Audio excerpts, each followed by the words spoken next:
Ciao calistenici, oggi vediamo un tutorial per imparare il Dragon Flag, skill che si apprende diciamo abbastanza velocemente, dipende sempre dal livello di partenza. È un'ottima skill per allenare il dorso e soprattutto l'addome, ma anche altre parti del corpo. È sicuramente un ottimo complementare per il front lever. Come prerequisiti 30 secondi di barchetta sono sufficienti, poi anche qui è soggettivo. Si può eseguire o su una panchetta e ci reggiamo un qualsiasi supporto, che sia una spalliera, un palo, anche termosifone, o a terra. Consiglio mettersi su una panchetta perché così facendo possiamo spostare la testa fuori dalla panca e quando andiamo a effettuare ad esempio delle discese, delle presse, non andiamo a stirare troppo il collo perché poi a lungo andare potrebbe dare qualche problema.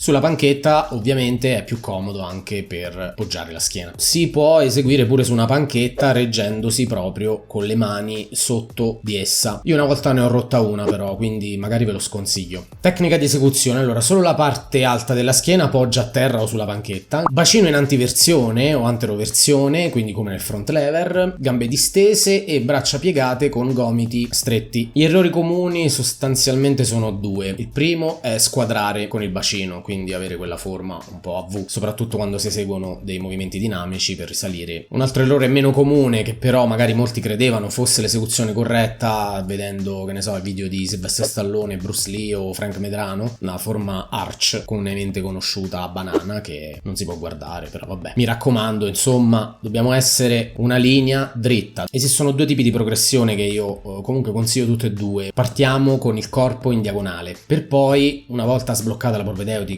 in fase incline, questo si può fare soprattutto grazie alla panchetta, dobbiamo cercare di scendere con il busto fino a portarlo parallelo al pavimento. Vediamo adesso quindi tutte le progressioni. Prima progressione, versione tac, quindi ginocchia raccolte al petto. Quando riesco a mantenerla un 10-15 secondi passo alla versione tac advance. Da qui posso iniziare a variare, nel senso, una volta sbloccato il tac advance versione incline passo al tac advance col corpo parallelo al pavimento. E da qui il one leg, quindi sia versione incline, un ginocchio al petto, una gamba distesa. Dopo il one leg c'è ovviamente il one leg advance, quindi parto dal tac advance e stendo su una gamba. Una versione di one leg advance per stirare un po' il gluteo potrebbe essere interessante, è poco comune, però ci stava nel video. Versione straddle, qui cominciamo a reclutare i glutei bene, sempre, quindi sblocco la versione incline 10-15 secondi, passo alla versione orizzontale precisa, completa. Superflua la versione flay, non è che la consiglio più di tanto. Dalla straddle si passa all'incline, diciamo un po' più sui 60 gradi di angolo anziché 45, ed infine alla versione full con corpo perpendicolare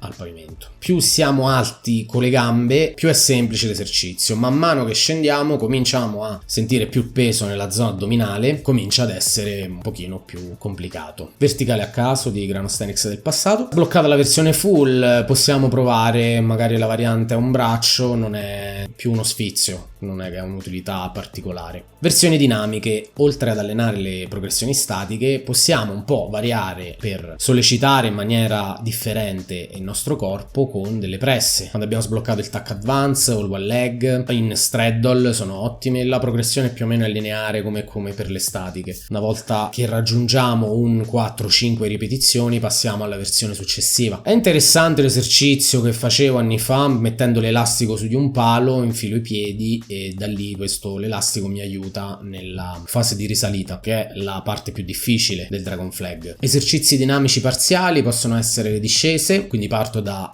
l'inverted hang e scendo fino in Dragon Flag per poi riportare il ginocchio al petto e risalire. Il contrario, quindi salire teso e riscendere senza controllare il movimento eccentrico. Ed infine passiamo alla versione full. Considero, insomma, già quando si arriva a fare un 8-10 rep siete già a un buon livello, ecco. Altre varianti molto carine che ho utilizzato per allenare soprattutto l'addome sono i Dragon Flag Races. Passo dal pike al full, ok, il busto è in lock parallelo quasi al pavimento e le gambe si avvicinano al petto, diciamo, e tornano in full. Oppure la versione in Races con le ginocchia piegate, un pochino più semplice, Dragon Flag Flutters, quindi con le gambe a, diciamo, forbice su e giù. Un esercizio molto utilizzato per apprendere il Dragon Flag è sicuramente le discese da inverted hang attack. Scendo fino a quando riesco a mantenere le gambe distese, da lì porto le ginocchia al petto, risalgo, ristendo l'inverted hang e vado giù e ripeto. E poi qua ci attacchiamo, sta venendo a merda. Quando arriviamo a fare una decina di ripetizioni in Dragon Flag full press possiamo aumentare il grado di partenza, rialzo e partire da un 130-140 gradi e salire su. E poi Calisthenics muore perché non ce la fa. È una pippa. Vi ricordo il coaching online, trovate link in descrizione. Attrezzatura di Calisthenics, c'è la lista completa di accessori, ci sono libri, c'è un po' di tutto. Questo è quanto, vi saluto, vi abbraccio. Ciao.